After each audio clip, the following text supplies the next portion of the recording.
feel about the palace hearing you speak your truth today? I don't know how they could expect that after all of this time, we would still just be silent if there is an active role that the firm is playing in perpetuating falsehoods about us. And if that comes with risk of losing things, I mean, there's a lot that's been lost already.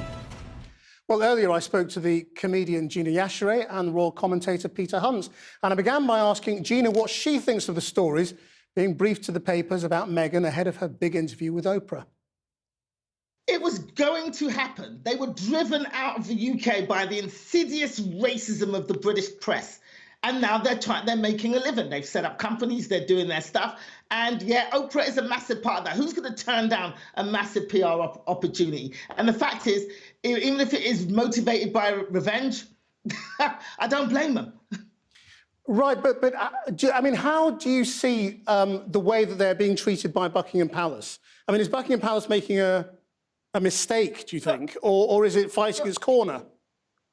It is a transparent and a pathetic attempt to smear them before the interview comes out. They're obviously worried about what they're going to say because there's been no real snippets of what they're going to say. And they're basically going on the offensive. But it looks bad, it looks pathetic, because these bullying claims, regardless of whether they're true or not, I'm not saying either way, they supposedly happened 3 years ago. Why is this only coming out now? It's so pathetic and it's so transparent. Peter, as a former royal correspondent, you know how these stories come about. What do you think's going on? Well, I think what's going on fundamentally is an attempt to seize the narrative and ensure how we, the public, view the departure, the self-imposed exile of Harry and Meghan from the House of Windsor to California. So trying to establish, do we accept Harry and Meghan's account of the event, which we'll see in Oprah over the weekend, or do we accept that the truth is more nuanced? And that is really what is going on at this very moment. Do you think Buckingham Palace is making a mistake?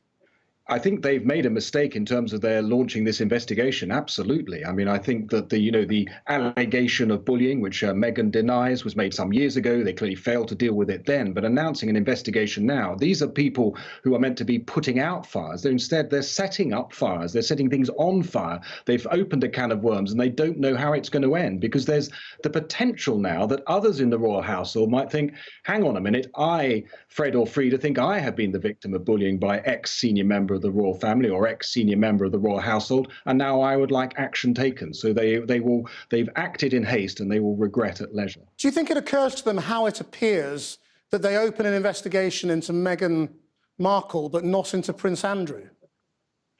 I'm sure someone somewhere will be on that, but they will not on it for any great length of time. And what is all the more extraordinary is that their announcement of this investigation appeared like a knee-jerk reaction, but happened after they had known about the story coming into the Times for at least a week. And the key thing about all of this is that all of this could be shut down yesterday, could be shut down now, if either of the two key protagonists, that's William and Harry, told all of their people and all of their representatives they wanted to draw a halt to it. The fact that it isn't stopping shows just how poisonous and damaged is that relationship of these two brothers. Gina, you were laughing there. Why?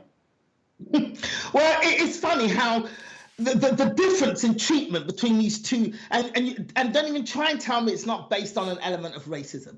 You know, Prince Andrew is known for cavorting with a known paedophile, and yet no investigation. The press are not on him in the way that they are Meghan Markle over the dresses that she wears, or the avocados she eats, or the fact that she gets up at 6 a.m. to send emails. This kind of stuff has been happening to Meghan on a regular basis, but yet members of the royal family who have been known to do stuff, some heinous stuff, and doing some very dodgy stuff, nothing. No investigation, no press haranguing, nothing. And people are trying to tell me and every black person that's watching it that is not based on racism. Come on. Gina Yashere, you know, as an outsider, says to her, there's clear racism that she sees. As somebody who knows both the journalistic and royal establishment, does that seem plausible to you? Well, it's certainly a very strong allegation. It is certainly a very strong concern of many people observing this from the outside. And what will be very, very fascinating and very key is what Meghan gives as an answer to Oprah. I can't believe that this interview with Oprah will not take place without the issue of race being addressed. And then what will be fascinating and crucial will be the nature of the answer. So if Meghan talks about experiencing racism as a sort of generality within UK society, that will be one thing, and she's already touched on that.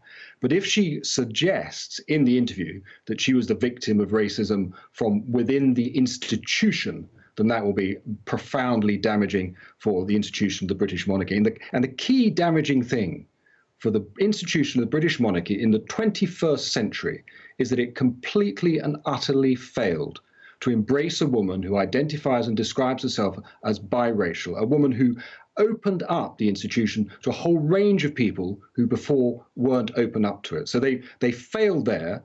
And the other quite extraordinary thing is they haven't quite registered what they have lost. Gina, I mean, you know, in the middle of a pandemic, when people have died, people are struggling, people are losing their jobs, their grandfather's in the hospital, seriously ill, you know, do you see them as victims in the way that they seem to see themselves as victims? We're not saying whether they see themselves as victims or not. They are talking about their circumstances. They are watched by millions of people all over the world, and if they can't make a stand against this insidious racism, who can? It has to be talked about whatever time of day or year it is. There's never a good time to talk about racism. And the fact that they're talking about it now and the way that they've been treated is a wonderful thing. And we need more people, more allies to stand up, not just black people, to stand up and say, yes, we can see that there is racism happening. Gina Yashere, Peter Hunt, thank you both very much indeed. Thank you.